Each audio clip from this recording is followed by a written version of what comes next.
Hola, ¿cómo estás? Muy buenas tardes. Te doy la bienvenida a Todo tiene un porqué en la televisión pública. Una vez más, hoy vamos a hablar de una fauna que nos resulta realmente fascinante. Vamos a hablar de los peces. Los peces, cuáles son los principales grupos de peces que podemos encontrar. ¿Hay características comunes a todos los peces? ¿Cómo se alimentan? ¿Cómo respiran los peces bajo el agua? ¿Existen peces que tengan pulmones? ¿En qué se diferencian los peces óseos de los peces cartilaginosos? Algunas de las muchas preguntas cuyas respuestas buscaremos esta tarde. Vamos a sumergirnos ya y a recibir a nuestro primer invitado. Nos visita hoy Sergio Bogan. Sergio es curador de colecciones científicas.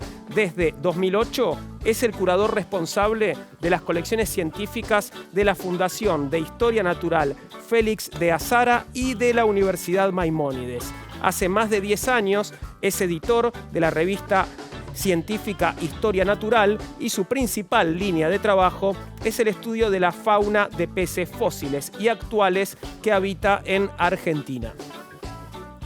Bienvenido, Sergio. Gracias por estar con nosotros. Muchas gracias. Bueno, ¿qué tipo de animales son los peces, Sergio? Son animales fantásticos, o sea, desde el punto de vista atrapantes para al que le interesa estudiar la fauna. En realidad es más fácil decirte qué no son que qué son, ¿no? Pero simplemente porque los peces son un conjunto muy heterogéneo de animales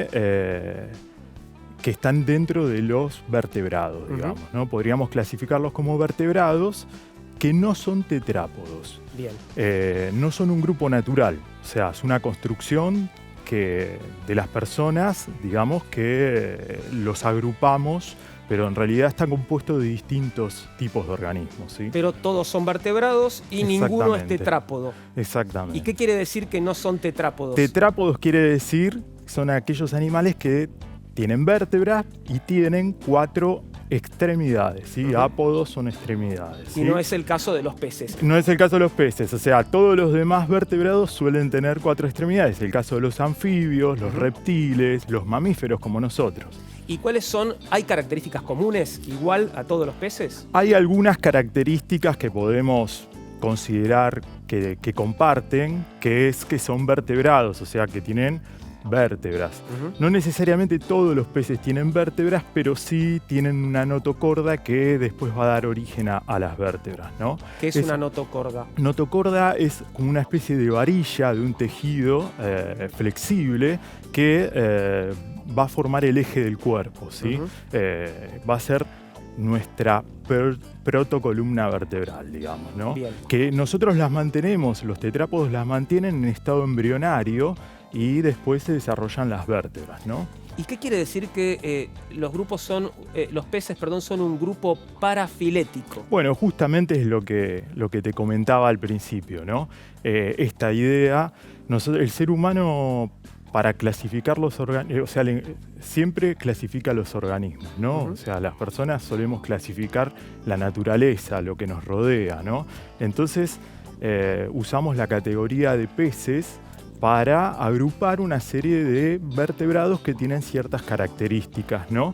Y que no son otros grupos. Pero cuando se hace referencia a que un grupo es parafilético, quiere decir que no es un grupo natural, o sea que no necesariamente todos los miembros descienden del mismo linaje, digamos.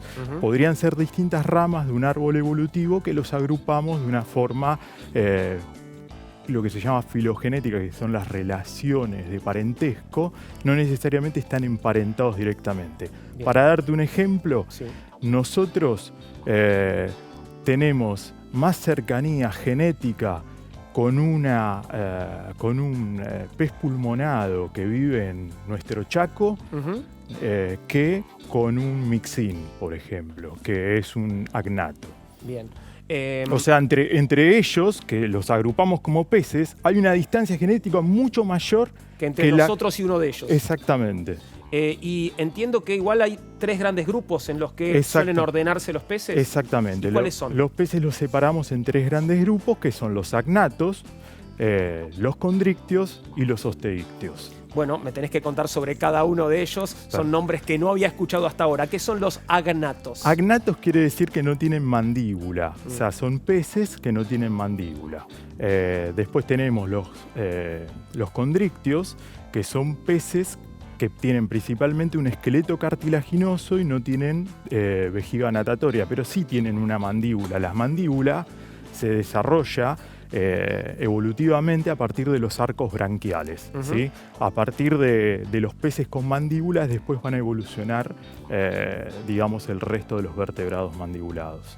Bien. ¿Me quedo igual con los agnatos? O contame cuál es el tercer grupo y después claro, vamos entrando en cada uno. Y me quedaba uno, que es el de los osteictios, que son los peces que por lo general asociamos más fácilmente con una imagen de un pez, ¿no? Que son los peces con esqueleto óseo y que son las formas más diversas dentro del grupo de los peces. ¿Sí? En general los que tenemos aquí nadando. Claro, la mayoría ya tenemos un condrictio, que es una raya, ¿sí? O bueno, un miliobátido, una raya, que es un condrictio, que en ese caso sí tiene esqueleto cartilaginoso, y después tenemos los que vemos acá nadando, que son la imagen que tenemos en la cabeza por lo general de lo que es un pez, ¿no? Lo que enseguida nos viene a la mente. Vuelvo a los agnatos. Además de esto de no tener mandíbula, ¿tienen alguna otra característica distintiva? Sí, tienen varias cuestiones. Una de las que te comentaba al principio de los agnatos es el tema de la notocorda. Los agnatos no llegan a desarrollar las vértebras como el resto de los peces. Mantienen esa notocorda durante toda su vida. Otra de las características que tienen los agnatos, además de esto de carecer de mandíbulas, es que tienen sacos branquiales. No tienen la típica branquia que tienen los peces. ¿Sí? Y otra de los rasgos que podemos enumerar, que digamos que nos permite hablar de agnatos, es la falta de aletas pares. O sea, no tienen las aletas pectorales y todo lo que conlleva la aleta pectoral, que son las cinturas, ¿no? Claro. Lo mismo que con las pélvicas. Me decías que los agnatos aparecen bastante temprano, digamos, en la evolución de los peces. ¿Hay especies actuales de agnatos? Sí.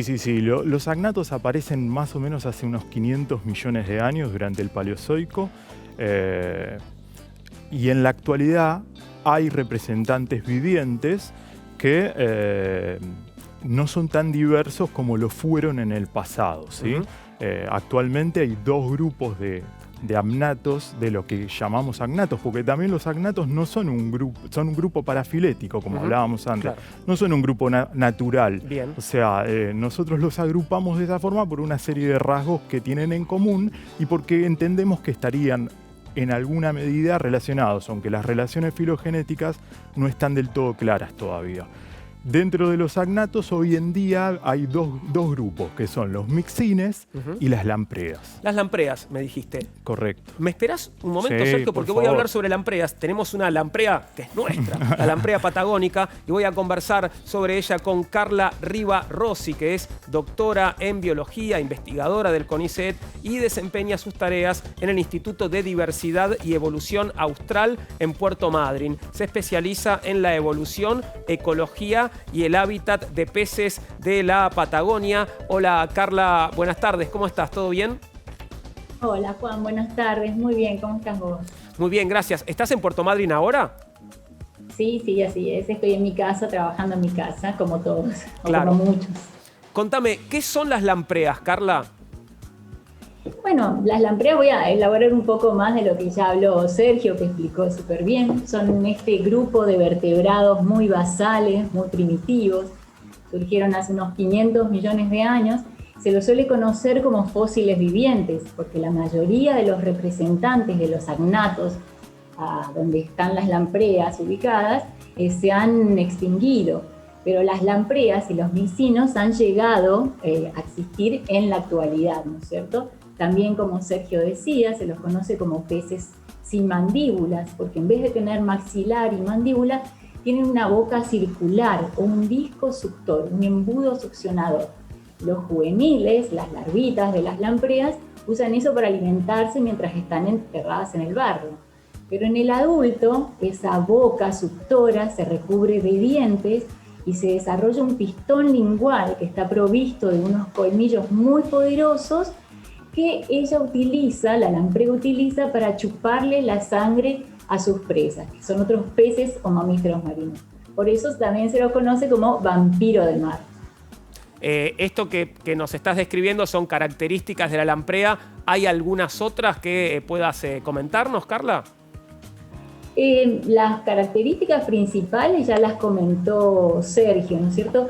Una de las características de muchas especies de lampreas, entre ellas la lamprea de bolsa de Argentina, es que son anádromas, es decir, que nacen en el agua dulce, crecen hasta un cierto tamaño, luego migran al mar, donde se convierten en vampiros y se alimentan, digamos, succionando la sangre y los tejidos de otros peces, y luego vuelven al río a desovar, al cabo de lo cual mueren, como si fuera un salmón, digamos. Claro. Carla, tengo entendido que ustedes hicieron un importante descubrimiento en relación a la lamprea patagónica argentina. ¿Podés contarme sobre eso? Sí, nosotros con mi grupo de investigación lo que hicimos fue resucitar, si se quiere, la lamprea argentina o la lamprea atlántica, ¿no es cierto?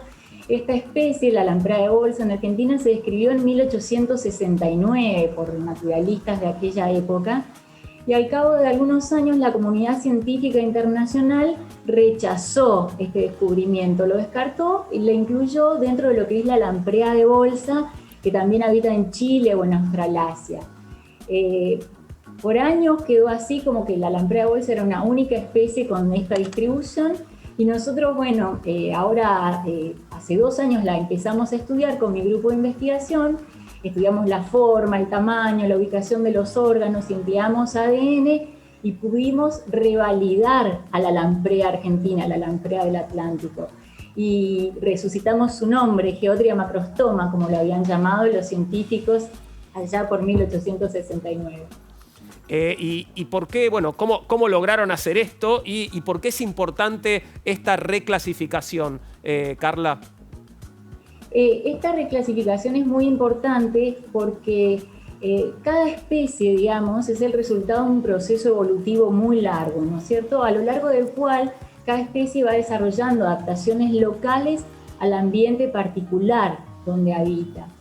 Entonces, cuando uno necesita conservar una especie, necesita conocer muy acabadamente estas adaptaciones únicas. Realmente, cuando no hay conocimiento, lo que uno hace es tomar prestado, digamos, el conocimiento y las estrategias de manejo y conservación de otras especies emparentadas. Pero esto muchas veces resulta no adecuado porque uno no está teniendo en cuenta las características específicas de esta especie. Y por características me refiero no solo a su biología, sino también a su ecología, a su hábitat y a su relación con el hábitat. Si uno desconoce todo esto, las estrategias de conservación, pueden ser no adecuadas y puede estar no siendo exitoso para conservar. Por eso es muy importante conocer específicamente con qué especies estamos tratando y cuáles son sus adaptaciones. Carla, muchas gracias por estos minutos y felicitaciones por tu trabajo. Esperamos verte pronto. Bueno, muchas gracias, Juan. Gracias a ustedes. Hasta luego. Gracias. Sigo con vos, Sergio, y ahora vamos a la alimentación de los peces. ¿Cómo se alimentan? ¿Todos los peces se alimentan igual? No, claro que no. O sea, los distintos grupos de peces están adaptados al medio en el que viven y obviamente a la disponibilidad de alimento que existe. En el caso de los agnatos, como contaba Carla, es muy particular, digamos, el caso de las lampreas, porque tienen esta disco bucal que en el caso, digamos, de las lampreas en todo el mundo tienen una alimentación similar. O sea, todas son parásitas de otras especies de peces. Claro. Y se adhieren a la piel de los peces y, como contaba Carla recién, con estos dientes que son córneos, no tienen el mismo origen que los dientes nuestros, ¿sí? Son dientes que derivan de la piel, pero son muy duros y filosos, generan como lastimaduras sobre la piel de otros peces y van succionando. Y después tenemos los mixines dentro de los agnatos, que tienen una alimentación completamente distinta. También tienen una boca, ¿sí? Como hablábamos, sin mandíbulas, sin el hueso que forma las mandíbulas, pero tienen también tiene unas placas córneas que se interdigitan con punzantes, muy punzantes, y se suelen llamar especies necrófagas porque se alimentan principalmente de cadáveres de otros organismos que quedan en el fondo del mar. A diferencia de las lampreas, los mixines no entran a los ríos, o sea, se mantienen viviendo en el mar, ¿sí? Bien. ¿Y qué diferencia tienen estas formas actuales de agnatos con las formas paleozoicas? Bueno, como te contaba al principio, hace unos 500 millones de años atrás, los agnatos eran los vertebrados dominantes, digamos, de nuestro planeta, y estaban en casi todos en casi todos los lugares con agua que existían en nuestro planeta. Y tenían una gran diversidad de formas. Hoy en día se mantienen estos dos grupos, estos dos linajes, digamos, de agnatos, que tienen unas formas muy conservadas dentro de lo que se ve en el registro fósil. ¿Y qué pasa? ¿Qué tenían? Muchas placas óseas, tenían unas especies de aletas, pero que no son verdaderas aletas porque no tienen una cintura, no estaban articuladas, sino que son como proyecciones del cuerpo. Y bueno, uno de los grupos principales son los ostracodermos, ¿no? Que más evolucionó o que más, digamos, se conservó en el registro fósil, porque ese es otro también particularidad. Nosotros conocemos mucho de los agnatos que viven hoy en día, pero tienen poco registro fósil. Claro. ¿Por qué? Porque se conservan muy pocas cosas. Una de las características de estos agnatos vivientes es que no tienen un esqueleto óseo. Entonces, cuando se mueren, se degradan. Y lo que te comentaba de los dientes son córneos. Claro. Entonces esos dientes tampoco se preservan fácil. Entonces es difícil trazar el registro, aunque hay evidencia fósil. En cambio, en el caso de los ostracodermos, digamos, que quiere decir piel en forma de concha, digamos, de valva, se conservaron un registro de fósil, pese a que son tan antiguos, un registro de fósil muy importante en todo el mundo. ¿Por qué? Porque tenían placas óseas muy duras, muy osificadas. Avanzo, Sergio, de vuelta a los condrictios, al segundo grupo. Bien. Recordame brevemente sus características y en qué periodo surgieron. Bien, bueno, los condrictios aparecen unos 100 millones de años después, también en el Paleozoico, hace unos 400 millones de años atrás. ¿Sí? Una de las características más destacadas de los condrictios es que ya son peces con mandíbulas que derivan de los arcos branquiales, estas mandíbulas. Otro de los rasgos, que el mismo nombre lo dice, condrictios, viene de cartílagos, ¿no? Que quiere decir que tienen todo el esqueleto cartilaginoso, ¿sí? Y tienen calcificaciones en este cartílago de distintos grados dependiendo de las especies, ¿sí? Pero una de las características más importantes es su esqueleto cartilaginoso. Hay otro rasgo más, te voy a interrumpir porque hay otro rasgo más que es muy importante, que es que no tienen vejiga natatoria. Bien, ¿sí? ¿Y cómo se clasifican? Hay una clasificación dentro de los condrictios también, ¿no? Claro, sí, los condrictios los podemos separar en dos grandes subclases o dos grandes grupos que vendrían a ser los celáceos, que son los tiburones y las rayas, y después tenemos otro grupo que son los holocéfalos, que son las quimeras. Las quimeras, ¿sabías que la quimera es un pez? Yo no lo sabía, te los vamos a presentar. ¿Qué son las quimeras? En la antigua mitología griega existía un monstruo que tenía cuerpo de cabra, cola de serpiente y cabeza de león. Aterrorizaba a los habitantes del Asia Menor y era llamado quimera. En griego, quimera quiere decir animal fantástico. Bajo el agua, en las profundidades de la fosa oceánica, hay un pez de forma extraña. Tiene una gran cabeza protuberante, una boca que se asemeja a la de un conejo y una larga cola que recuerda a la de una rata. Su aspecto tan particular le ha valido el nombre de quimera, recordando a la bestia mitológica. Es uno de los más extraños seres marinos. Puede alcanzar 2 metros de longitud, de los cuales la mayor parte corresponden a su desmesurada cola. Los quimeriformes son peces cartilaginosos. Son los únicos supervivientes de la subclase Holocephali. Existen rastros de la morfología de estos animales desde finales del Devónico, hace unos 360 millones de años. Sin embargo, en la actualidad solo sobreviven 47 especies. También reciben el nombre de tiburones fantasmas. Es una creencia errónea, ya que no son tiburones. Se calcula que se separaron y aislaron de ellos hace cerca de 400 millones de años. La mayoría suele encontrarse en las fosas oceánicas, en profundidades de hasta 4.000 metros aproximadamente. Sin embargo, algunas pocas especies pueden vivir en aguas de escasa profundidad. Durante siglos, estos peces fueron un enigma para la ciencia. Antes de la existencia de submarinos de exploración, solo aparecían de forma muy aislada. A veces alguna quimera se elevaba por encima de su línea de flotación y era capturada en redes de pesca. En los últimos años, los alcances tecnológicos permitieron obtener mucha información acerca de estos seres. A diferencia de los tiburones y las rayas, las branquias de la quimera están escondidas por una solapa de piel análoga al opérculo de los peces óseos. Los adultos carecen de espiráculo circular. Tienen una piel suave y cubierta de escamas placoideas que le confieren coloraciones que van desde el gris parduzco hasta el negro.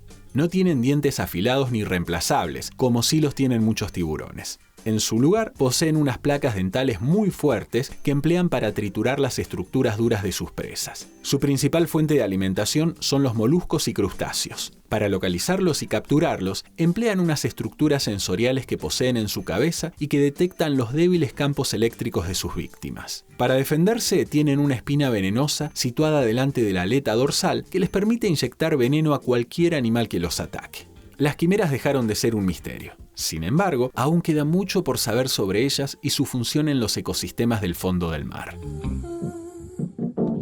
Ahí te presentábamos a las quimeras, qué curiosos, ¿eh? ¿Y qué son los elasmobranquios? Elasmobranquios son un tipo de condrictio, digamos, o una subclase de condrictios, ¿no? Que se caracterizan por ser las formas, digamos, que más relacionamos, digamos, dentro de los condrictios, porque otro de los grupos eran las quimeras, que lo acabamos de ver, que no son tan conocidos. Claro. Los elasmobranquios son los tiburones y las rayas, digamos. Las rayas, tengo un informe sobre las mantarrayas, vamos a verlo, a ellas seguramente las conoces un poco más, las mantarrayas.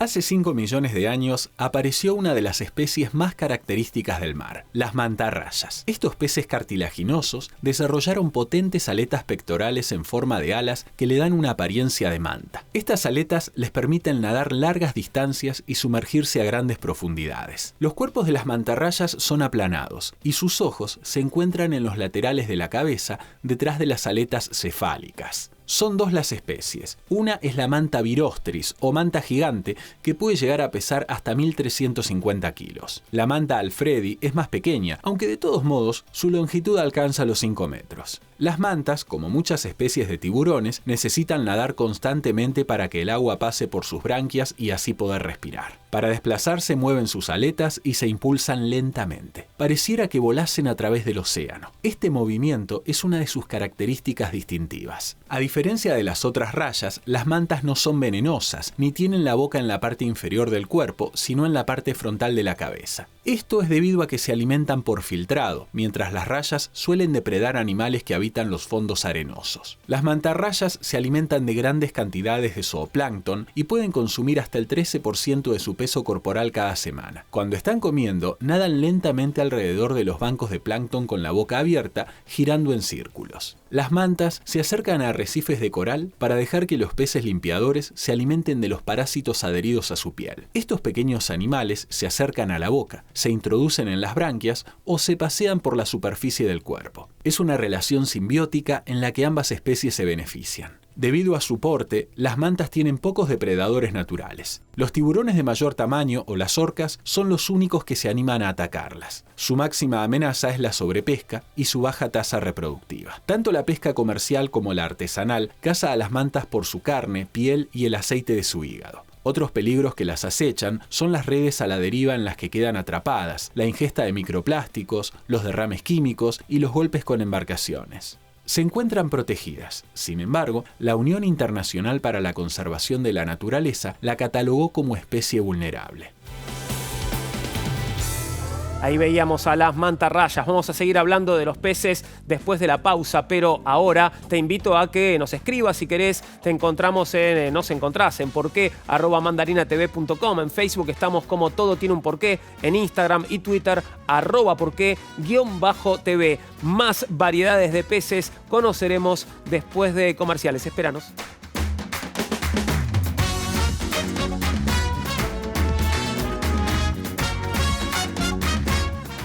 Continuamos con Todo Tiene un Porqué. Hoy estamos hablando de peces y ahora vamos a referirnos a, bueno, algunos peces en particular. Voy a leer porque son nombres complicados. Osteictios, condrictios, actinopterigios y sarcopterigios. Y de ellos vamos a hablar con Matías Pandolfi.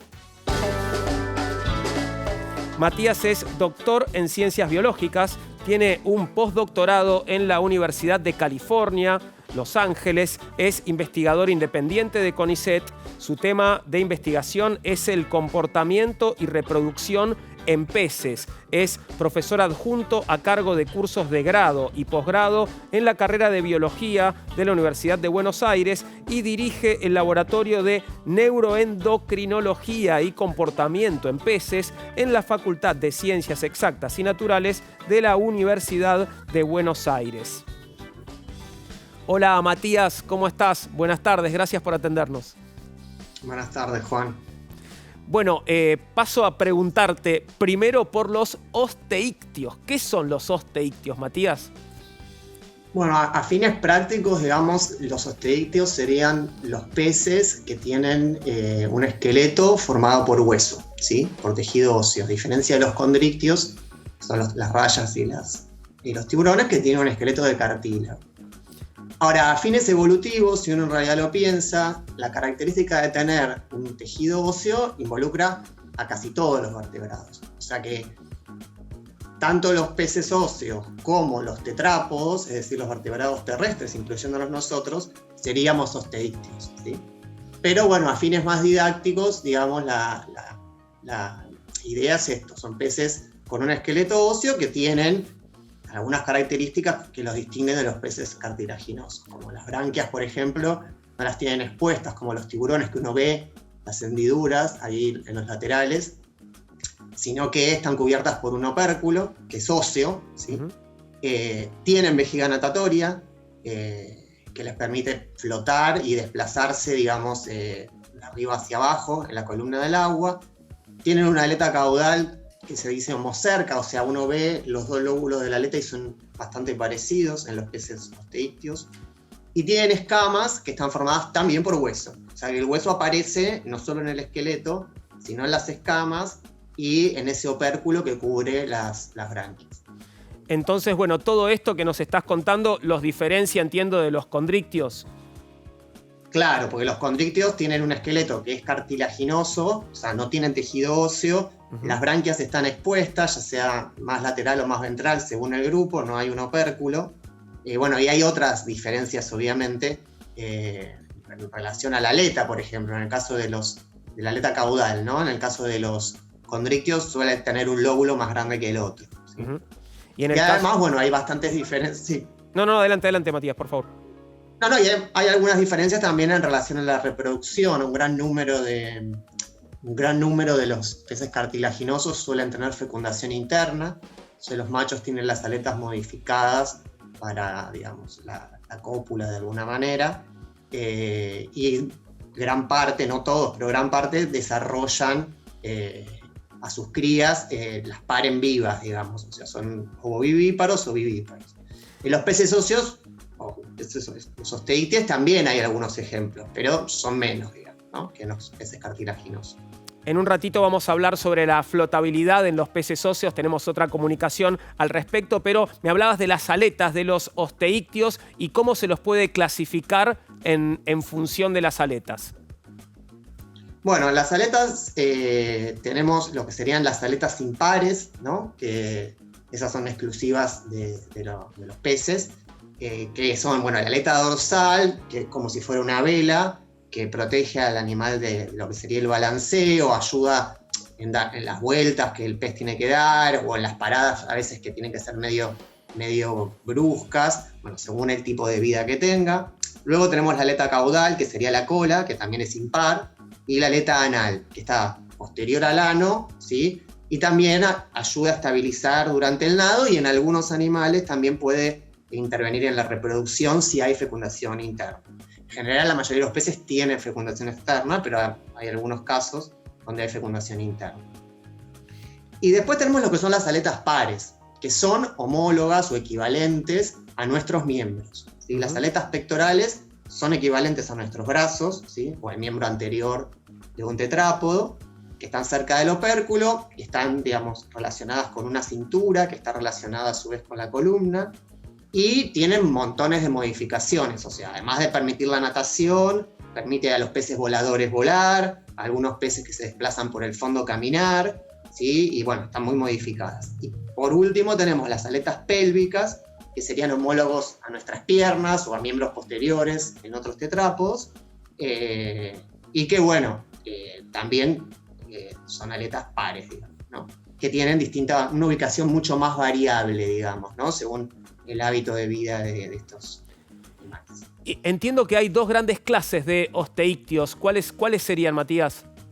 Sí, tenemos 2 grandes clases con unos nombres bastante feos, que son los actinopterígeos, que significa, del griego, significa aletas con rayos, que son la mayoría, te diría, más del 99% de los peces que uno conoce son actinopterígeos. Bien.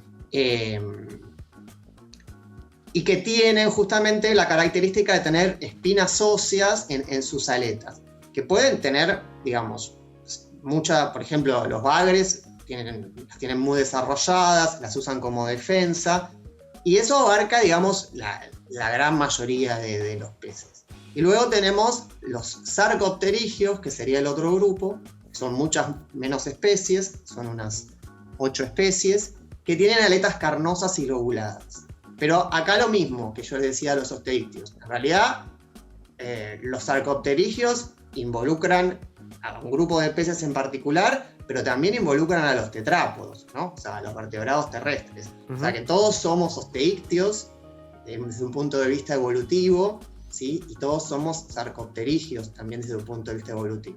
Entonces, bueno, tendremos que abrazar nuestro pez interior, que por ahí anda, ¿no?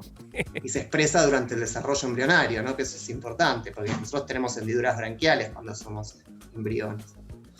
¿Y dónde ponemos a los caballitos de mar, por ejemplo, Matías? No, los caballitos de mar son actinopterígeos, sí, son actinopterígeos, con características muy particulares. Está el cuerpo muy modificado y además es una característica que tienen que es única, que es el macho el que incuba y pare a las crías vivas, que es muy común en los peces, no que paran a las crías vivas, pero es muy común que el macho se involucre mucho más que la hembra en el cuidado parental, totalmente opuesto a lo que ocurre en mamíferos.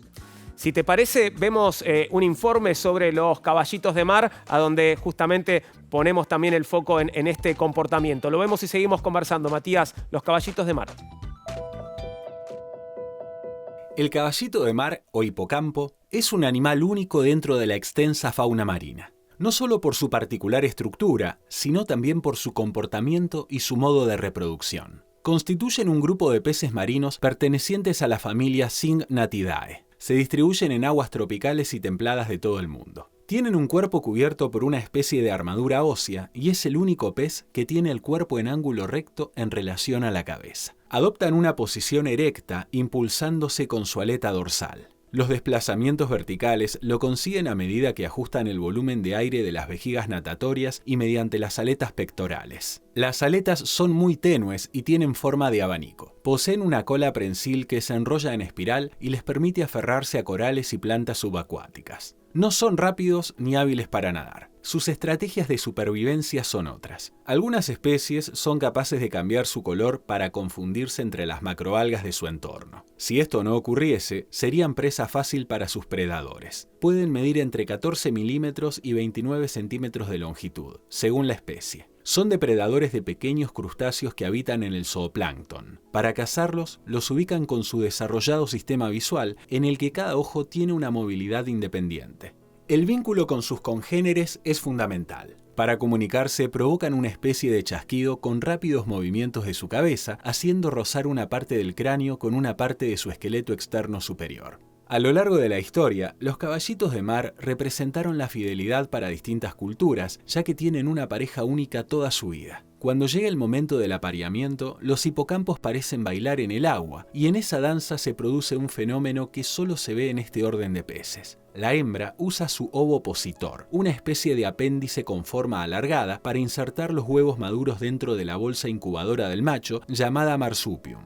Así es como el macho se ocupa de la fertilización y el desarrollo de los huevos. La gestación se da en el interior del cuerpo del padre, y pasado este periodo, deja salir las crías del interior de su bolsa durante varias horas, contrayendo su cuerpo para hacer presión y liberarlas. Las crías son réplicas en miniatura de sus padres, de unos 7 a 11 milímetros de largo. Los primeros días entrarán y saldrán de la bolsa según haya peligro o no en el exterior. Estas son las características principales de estos fascinantes seres marinos.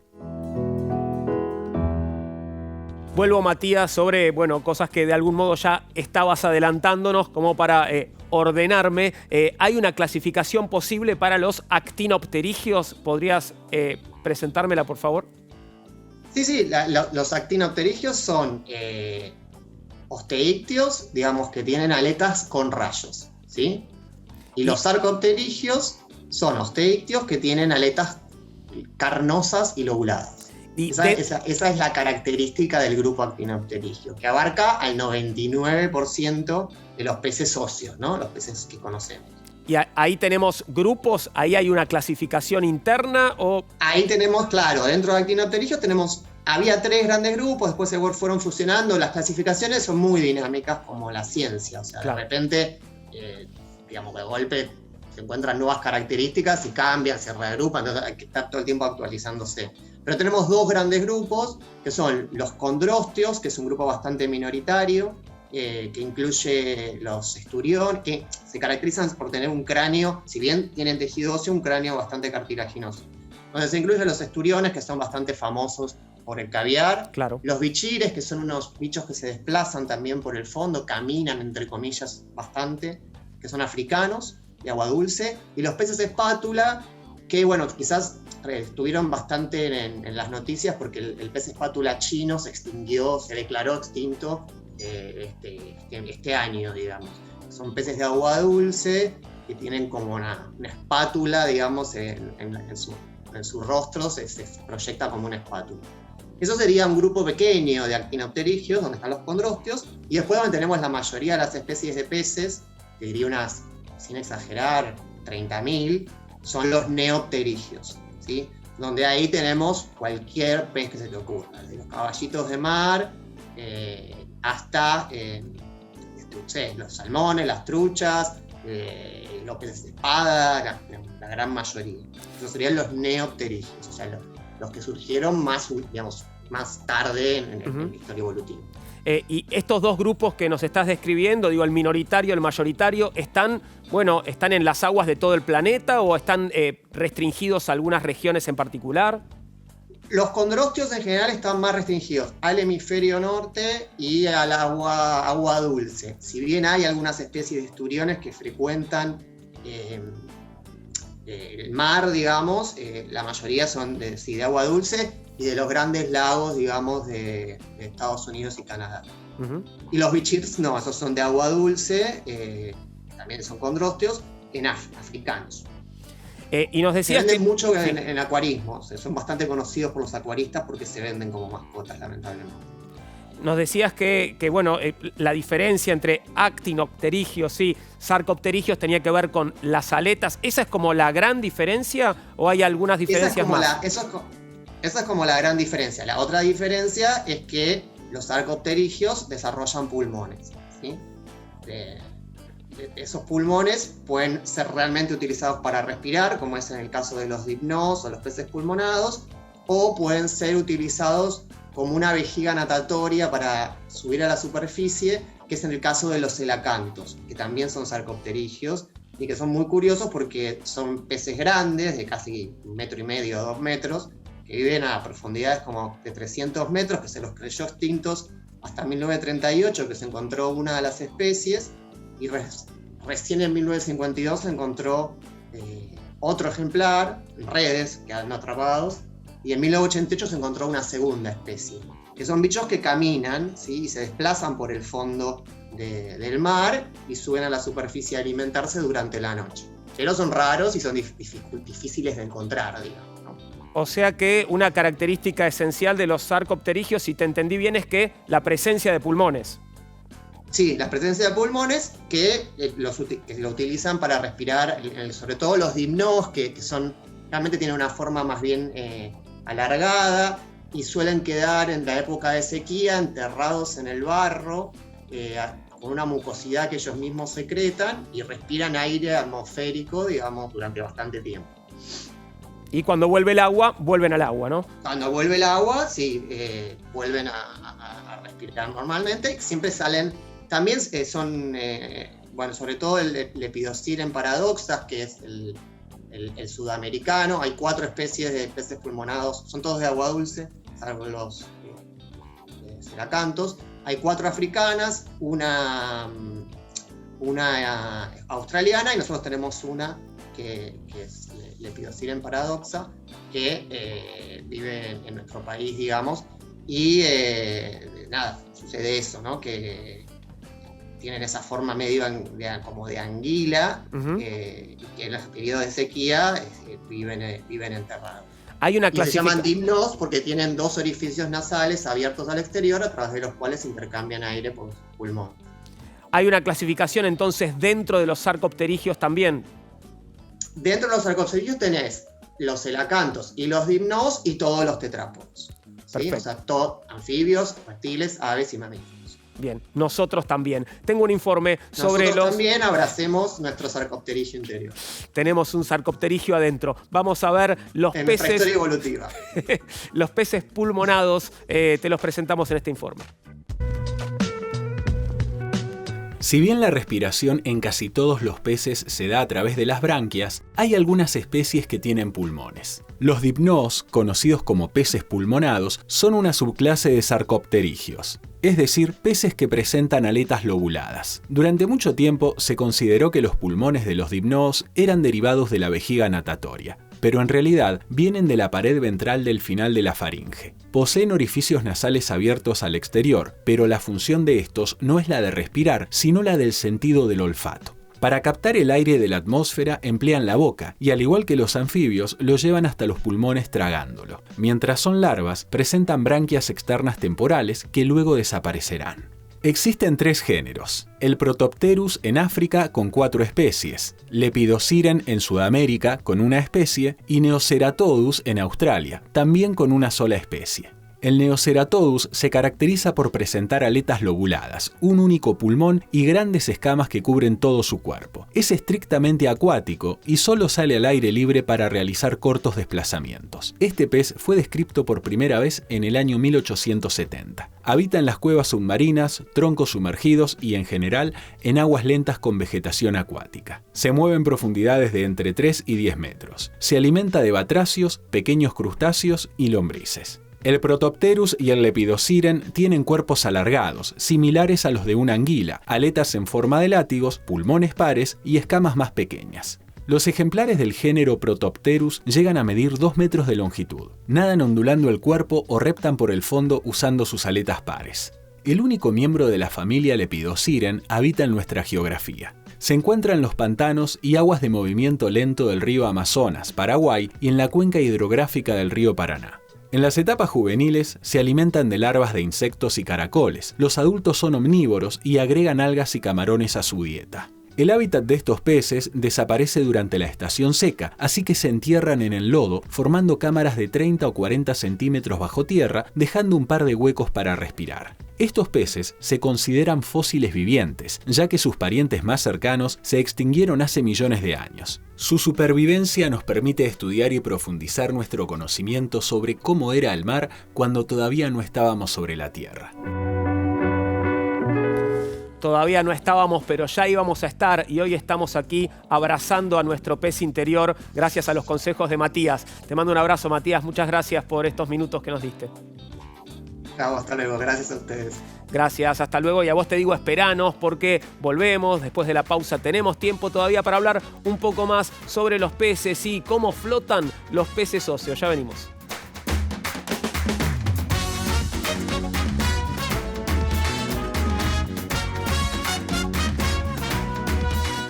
Último bloque de Todo Tiene un Porqué para hablar de los peces y nos queda pendiente saber cómo hacen para flotar los peces óseos. Para eso establecemos comunicación con María Florencia Ríos.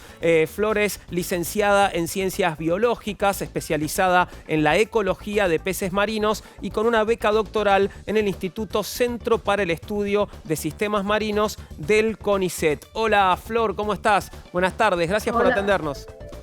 Hola Juan, ¿qué tal? ¿Cómo estás? Muy bien, gracias. Contame, ¿qué órganos le permiten flotar a los peces óseos? Bueno, dado que la mayoría de los peces son más densos que el agua donde viven, estos tienden a hundirse. En el caso particular de los peces óseos, como sus esqueletos están más osificados, la elevada densidad del hueso hace que esta tendencia a hundirse sea mayor. Por lo tanto, para contrarrestar esta flotabilidad negativa, la mayoría de los peces óseos tienen un órgano de flotación que es la vejiga natatoria. ¿Y cómo funciona? Es una No, te preguntaba de cómo funciona, me la estabas por describir, perdóname Flor, sí. No, esta vejiga es simplemente una bolsita con paredes flexibles que se encuentra justo por debajo de la columna vertebral y está llena de aire. ¿Y para qué? Para que le permita permanecer o mantenerse en una determinada posición de la columna de agua y poder ascender y descender a diferentes profundidades sin tener que gastar energía nadando. Es decir, que se va como llenando o vaciando según las necesidades del pez. Claro, exactamente. Es decir, cuando el pez se desplaza hacia la superficie o hacia la profundidad, la vejiga se encuentra sometida a diferentes cambios de presión. Como la presión del agua aumenta con la profundidad, la pared de la vejiga se va comprimiendo a medida que el pez desciende o se expande a medida que el pez alcanza la superficie. Para que el volumen de esta vejiga se mantenga constante, el pez debe ir llenando de gas la vejiga a medida que desciende o eliminando gas a medida que sube a la superficie. Ahora, Flor, tengo entendido que esto no funciona de la misma forma para los peces de agua salada y para los peces de agua dulce. ¿Por qué y qué diferencias hay? La diferencia que hay con respecto a la vejiga de los peces de agua de mar y de agua dulce es el volumen que ocupa esta vejiga dentro del pez. En el caso de los peces marinos, la vejiga ocupa alrededor de un 5% del volumen del pez, mientras que en los peces de agua dulce ocupa más, alrededor del 7%. Esto se debe a que, como el agua dulce tiene menos densidad que el agua de mar, los peces tenderían a flotar menos en el agua dulce que en el agua de mar. Porque la vejiga tiene que llenarse con una mayor cantidad de gas, es decir, tiene que ocupar un mayor volumen en los peces de agua dulce. ¿Y cómo nos estás contando esto, ¿no? Que ajustan el volumen de su vejiga natatoria? ¿Cómo lo hacen, Flor? Lo hacen a través de dos maneras. Una es a través del tubo digestivo y otra es por la sangre. Estas dos formas se diferencian, dependen de si la vejiga se encuentra o no conectada al tubo digestivo por medio de un conducto. En los peces, en lo que la vejiga está conectada al tubo digestivo, el aire que necesitan para llenarla lo consiguen directamente tragando aire desde la superficie, por lo que la absorción y la eliminación de los gases se produce todo a través del tubo digestivo. Por este motivo, algunos peces sacan la cabeza en la superficie, tragan aire y cuando necesitan lo van eliminando a través de este mismo proceso.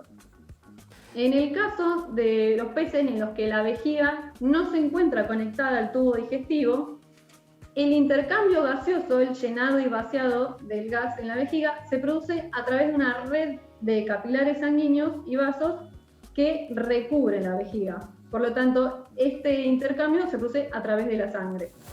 Flor, muchas gracias por estos minutos. Fue un placer escucharte. Te mandamos un beso. Muchas gracias. Chao, hasta luego.